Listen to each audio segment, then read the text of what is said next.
Today I'm going to show you how to make a watermelon phone charger. Doesn't this look awesome? Can you believe it is a phone charger? Look, it's charging my phone. So for this you're going to need some air dry clay, a rolling pin, a craft knife, a cup of water, cling film, scissors, a paintbrush, some turquoise paint, some dark green paint, some light green paint. We're also going to need some Play-Doh and some foil. Finally, some bubble wrap, a butter knife, a fish bowl, and a portable phone charger. So let's get started. The first thing we want to do is to take our fish bowl and wrap it in cling film. This is going to be the mold for our watermelon. We're wrapping it in cling film so that it doesn't stick. Now we're going to take our clay. We want to roll it flat. You might have to use your fingers to work through it. Keep rolling. Perfect. Now we're going to peel that off our surface and lay it on top of our fish bowl. Smooth it down.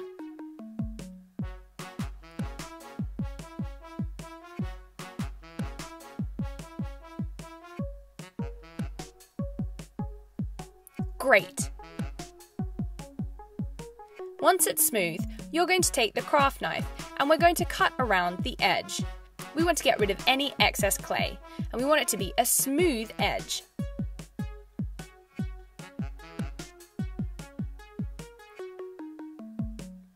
Perfect. Let that dry.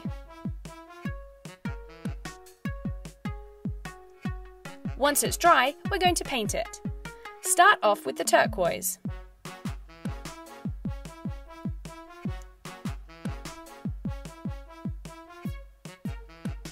This is going to be the base colour of our watermelon.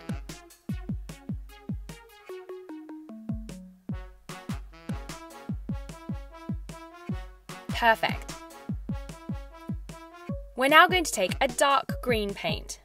We're going to paint lines from the middle out. Kind of like hands on a clock.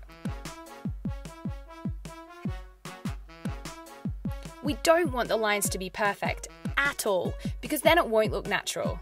So this is the perfect time to get messy. My lines are splodgy. They're not straight at all.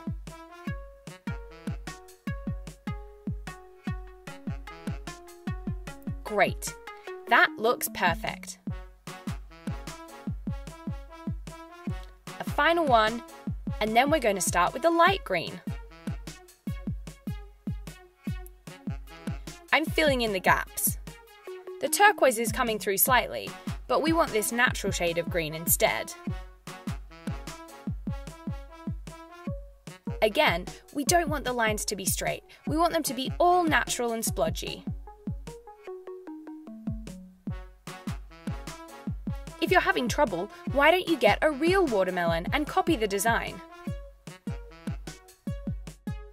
Now I've finished with light green, I'm going to use yellow. This is just to add some highlights.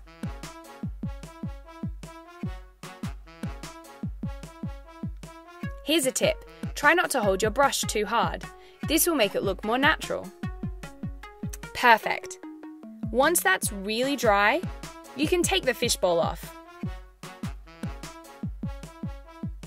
Now it's time to make the fleshy part of our watermelon. I have some red Play-Doh for this, and I'm mixing in some white. This is going to give it a really nice pink colour.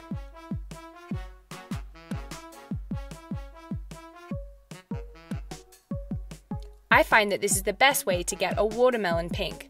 Play-Doh pink is sometimes too fluorescent. Perfect. I'm really happy with that. I now want to take some white Play-Doh and make a long, thin spaghetti shape. Keep rolling.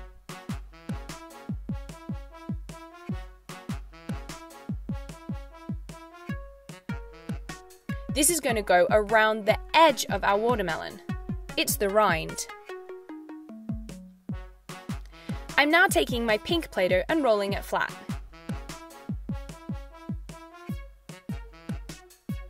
We want to use our clay as a template, so use the butter knife or a Play-Doh knife and cut around. Perfect. I've smoothed down the edges, and now I'm adding my white trim right around the edge.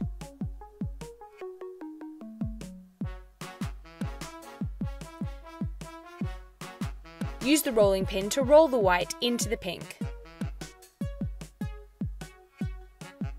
Remember, we don't want it to be too perfect, otherwise it won't look natural. Now I'm taking some bubble wrap and putting it into the watermelon.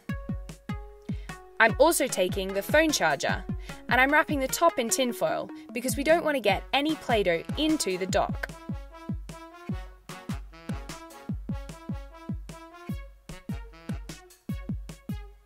Great. I'm securing this in place with some sticky tape. This is going to sit on top of our bubble wrap in the watermelon shell. Now we're going to lay the pink on top. Tweak the edges so it fits perfectly. Now we need to make some pips. These are super easy and really fun. The pips really set it off. These are just made from black Play-Doh. They're like little teardrops. And there you have it! A watermelon phone charger. Perfect! You'd never know it's a phone charger, and that's what I love about it. But it is!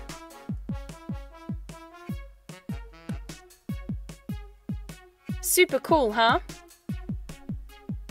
Amazing!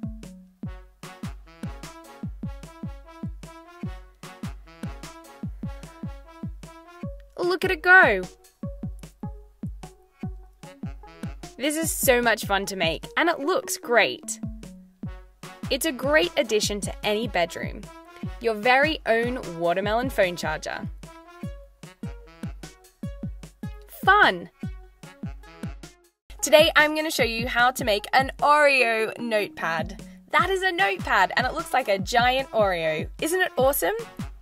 So for this you're going to need a printed picture of an Oreo, the size that you want your notepad to be, a knife, some scissors, a notepad with white paper.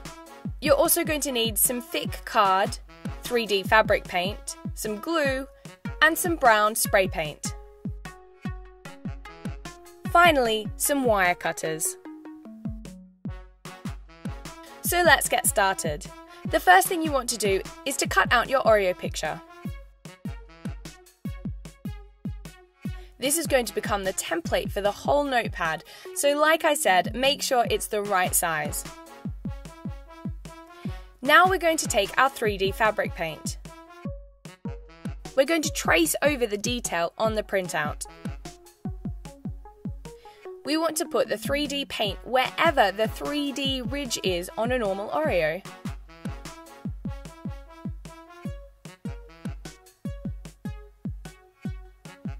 This takes a little while, so be patient. We want it to be perfect.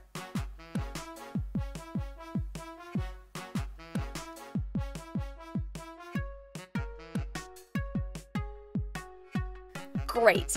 This is what it looks like at the end. We want to set that aside and let it dry.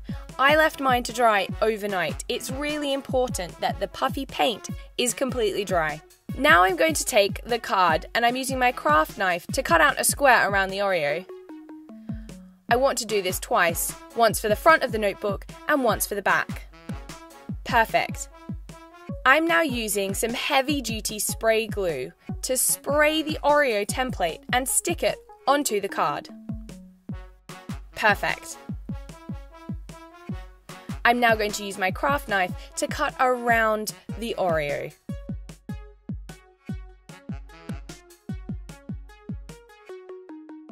Make sure you have a surface you can cut onto.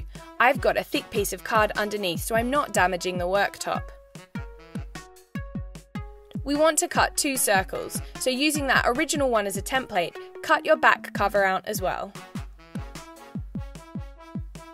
Perfect.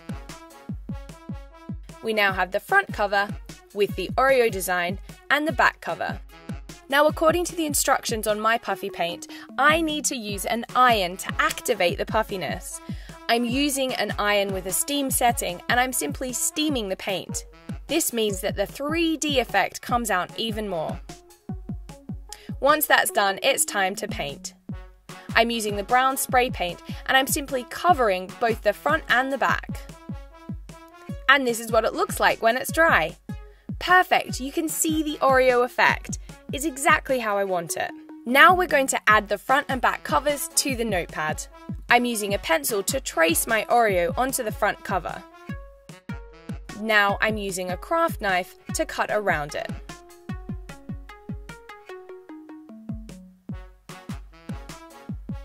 This took quite a while, so you need to be patient. We want to cut through the entire pad.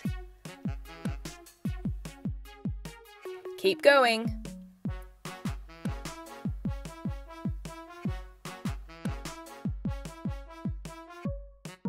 You want to make sure that the circle still has some of the wire at the top of it, because that is what holds your notepad together. Once you finish cutting out your circle, you can get rid of the other bits of the notepad.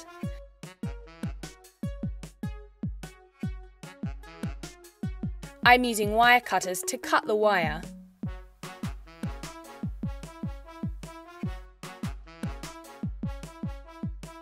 Perfect. I didn't like the front piece of paper because it was blue, so I got rid of that. And I'm now sticking my Oreo to the front piece of paper. I'm using some of the spray adhesive and simply sticking it on. Perfect. Now we're going to repeat that on the back.